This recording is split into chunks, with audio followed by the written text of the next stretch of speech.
দাউ দাউ করে আগুন জ্বলছে যাত্রাবাড়ি থেকে কাজলা টোল প্লাজা পর্যন্ত হাইওয়ে সড়কে। সাংবাদিকদের সামনে তখন অনেকটা অসহায় হিসেবে নিজেদের উপস্থাপন করেন পুলিশ সদস্যরা। এখনো পর্যন্ত আমরা রাস্তা ফ্রি করতে পারিনি। আন্দোলনরত শিক্ষার্থীদের সাথে জামাত বিএনপি সহ স্থানীয় ক্ষুব্ধ জনতা যোগ দিয়েছে, তাই পিছু হটানো কষ্টসাধ্য বলেও দাবি করেন আইন শৃঙ্খলা বাহিনীর সদস্যরা। আসসালামু আলাইকুম সুপ্রিয় দর্শক, আপনারা জানেন আজকে সাধারণ শিক্ষার্থীরা শাটডাউন ঘোষণা করেছে সারা বাংলাদেশে। আর এই শাটডাউন বাস্তবায়ন করার জন্য বাংলাদেশের কোন কোন দল কারা কারা নেমে আসছে রাজপথে সে সম্পর্কে আপনাদের বিস্তারিত বলবো। সুপ্রিয় দর্শক, আপনারা জানেন গত কয়েকদিন ধরে ভয়াবহ আন্দোলন চলছে, কোটা সংস্কার আন্দোলন। এতে অসংখ্য সাধারণ শিক্ষার্থীদেরকে হত্যা করা হয়েছে। পুলিশ এবং ছাত্রলীগ যৌথ হামলা করে যে আহত করেছে, হত্যা করেছে, তারই প্রতিবাদে আজ সারা বাংলাদেশে শাটডাউন ঘোষণা করেছে সাধারণ শিক্ষার্থীরা। আর তার সাথে একত্রতা পোষণ করে সারা বাংলাদেশের মানুষকে মাঠে নামতে বলেছেন বাংলাদেশ জামাত ইসলামী, বিএনপি, চরমোনাই গণ অধিকার পরিষদ, এবি পার্টি সহ বাংলাদেশের সকল বিরোধী দলগুলো।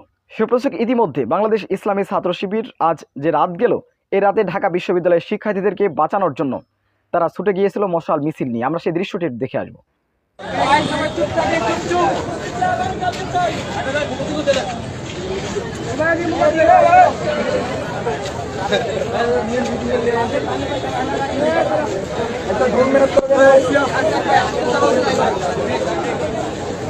সুপ্রদর্শক, এমনকি যাত্রাবাড়িতে হাজার হাজার লক্ষ লক্ষ সাধারণ জনগণ তারা রাজপথে নেমে এসেছে।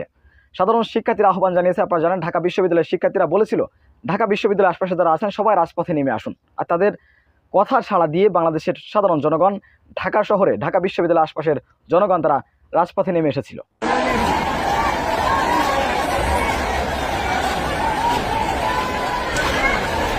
সব মিলিয়ে আজকে বাংলাদেশে দুটি পক্ষ হয়ে গিয়েছে। একটি হচ্ছে আওয়ামী লীগ পক্ষ, অন্যটি সাধারণ জনগণ। বাংলাদেশের সাধারণ শিক্ষার্থীদের সাথে একতা পোষণ করে বাংলাদেশের প্রত্যেকটি বিরোধী রাজনৈতিক দলগুলো তারা কর্মসূচি দিয়েছে এবং আজ রাজপথে থাকবে বলে তারা অঙ্গীকারবদ্ধ। বিভিন্নভাবে সাধারণ শিক্ষার্থীদেরকে সাহায্য করে যাচ্ছে এ সকল সংগঠনগুলো। সুপ্রদর্শক, আপনারা ইতিমধ্যে দেখতে পেয়েছেন সাধারণ শিক্ষার্থীদের মৃত্যুর সংখ্যা বেড়ে কত হয়েছে তার হিসাব নেই। আরও অসংখ্য মানুষ মারা গিয়েছে। এর সাথে পুলিশ, ছাত্রলীগ সহ বিভিন্ন পর্যায়ের লোকজন তারা হত্যার শিকার হয়েছে। কিন্তু সাধারণ শিক্ষার্থীরা তাদের দাবি থেকে এক চুলো নড়বে না। তাদের দাবির পরে তারা কঠোর অবস্থানে রয়েছে। সারা বাংলাদেশে অচল করে দিয়েছে ঢাকা বিশ্ববিদ্যালয় সহ ঢাকা বিশ্ববিদ্যালয়ের আশেপাশে এবং বাংলাদেশের প্রত্যেকটি বিশ্ববিদ্যালয়ের আশপাশ এলাকা রাস্তাগুলো ব্লক করে দিয়েছে। এবং আজ সারা বাংলাদেশের মানুষকে নেমে আসার আহ্বান জানিয়েছেন বিএনপি, জামাত, চরমোনাই, হেফাজত সহ বিভিন্ন দলের নেতাকর্মীরা। তারা সারা বাংলাদেশের মানুষকে নেমে আসার আহ্বান জানিয়েছে। এবং সুপ্রদর্শক, এই আন্দোলনটা কতটা ভয়াবহ হচ্ছে বা কি হবে এ বিষয় নিয়ে সবসময় সত্য নির্ভেজাল তথ্য পেতে স্বাধীন বাংলা ইউটিউব চ্যানেল সাবস্ক্রাইব করে আমাদের সাথে থাকুন। আসসালামু আলাইকুম রহমতুল্লাহি ওয়া বারাকাতুহু।